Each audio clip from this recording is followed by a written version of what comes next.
अस्सलाम वालेकुम। मेरा नाम आसिम मकबूल है और मैं isla.org के प्लेटफॉर्म पर आपसे मुखातिब हूँ। आज हम एक नई सीरीज़ का आगाज़ कर रहे हैं और जो एक कम्प्रिहेंसिव वर्कशॉप जिसका मैंने इब्तिदा किया था, उसका आज पॉइंट नंबर 1 उसकी हम इब्तिदा करते हैं। इस लेक्चर में बेसिकली 8 पॉइंट डिस्कस किए जाएंगे और हर पॉइंट जो है उसको मैं अलग अलग डिस्कस करूँगा। तो आज जो पहला पॉइंट है इस लेक्चर सीरीज़ का, वो है लफ्ज़ बदलें, सोच बदलें, बदलेंगे आप। हमारी ज़िंदगियों में ये लफ्ज़ और ये मुहावरे ये गैर मामूली तौर पे असरअंदाज होते हैं। ये इसको आप यूँ समझ लें कि ये हमारे ब्रेन में और हमारे दिमाग तक में जो है वो इम्प्रिंट हो जाते हैं। यानी जो लफ्ज़ है उसका एक ख़ास तासुर जो है वो हमारे दिमाग में जो है वो बनता है और उसी तासुर की बुनियाद पे यूँ कह लीजिए या उसी मफ़हूम की बुनियाद पे हमारा दिमाग या हमारे आमाल और हमारी सोच जो है वो जन्म देती है।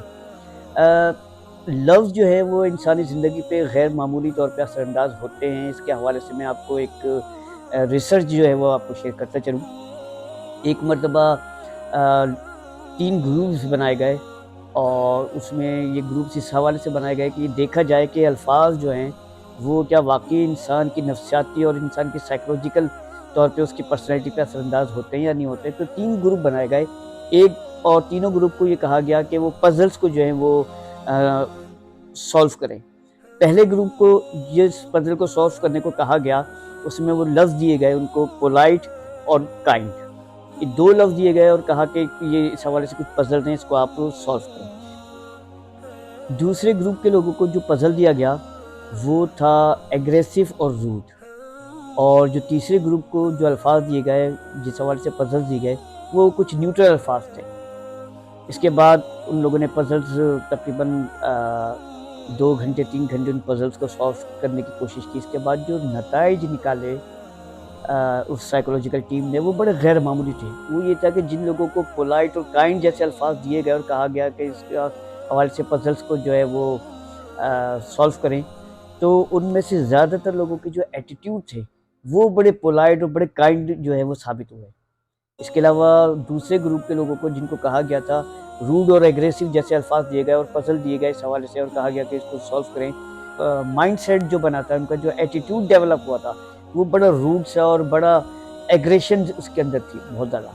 और जो तीसरा ग्रुप बनाया गया था पज़ल सॉल्व करने के हवाले से, उनको कुछ न्यूट्रल लफ्ज़ दिए थे, यानी उनमें ना नेगेटिव अल्फाज थे ना पॉजिटिव उसके अंदर फीलिंग्स थी। तो देखा ये गया कि जिन लोगों को इस किस्म के अल्फाज कुछ दिए गए उनमें बड़ा एक न्यूट्रल माइंड जो है वो पैदा हुआ। तो इससे ये बात साबित होती है कि किस तरह दिमाग जो है और किस तरीके से दिमाग इन साइकोलॉजिकल इन अल्फाज किस तरह दिमाग जो है इन लफ्ज़ों के साइकोलॉजिकल असरात और साइकोलॉजिकल इफ़ेक्ट जो है वो कबूल करता है। तो इससे अंदाज़ा होता है कि हमें बहुत ज़्यादा मोहतात होना चाहिए अपने लफ्ज़ों को इस्तेमाल करने के लिए, अपने जुमलों को इस्तेमाल करने के लिए और अपने मुहावरों को इस्तेमाल करने के लिए। इसी तरीके से एक और जो है वो तहकीक की गई साइकोलॉजिस्ट ने, और वो ये कि पानी के सामने जो है जरा तेज़ आवाज़ में कुछ जो है वो चीखना शुरू कर दिया। तो ये ऑब्ज़र्व किया गया कि उस पानी के अंदर जो लहरें पैदा हो रही थी वो अनहोमोजीनियस लहरें पैदा हो रही थी और इसके जो क्रिस्टल बन रहे थे वो बड़े ख़राब से बन रहे थे। इसके बरअक्स जो है दोबारा से पानी के हवाले से बिल्कुल आहिस्तगी का रवैया इख्तियार किया, बिल्कुल बहुत ही आहिस्ता आवाज़ इख्तियार की गई और पानी के सामने जो है काफ़ी देर तक बोलते रहे। तो देखा ये गया कि उसी पानी के अंदर जो लहरें पैदा हो रही हैं और जो क्रिस्टल्स बन रहे हैं वो बड़े हमवार पैदा हो रहे हैं, बड़े स्मूथ जो हैं वो बन रहे हैं।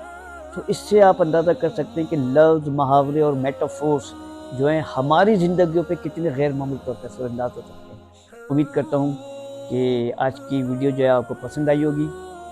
इस वीडियो को लाइक करें, शेयर करें और सदका जारिया के तौर पर फॉरवर्ड करें। बहुत बहुत शुक्रिया। अस्सलाम वालेकुम।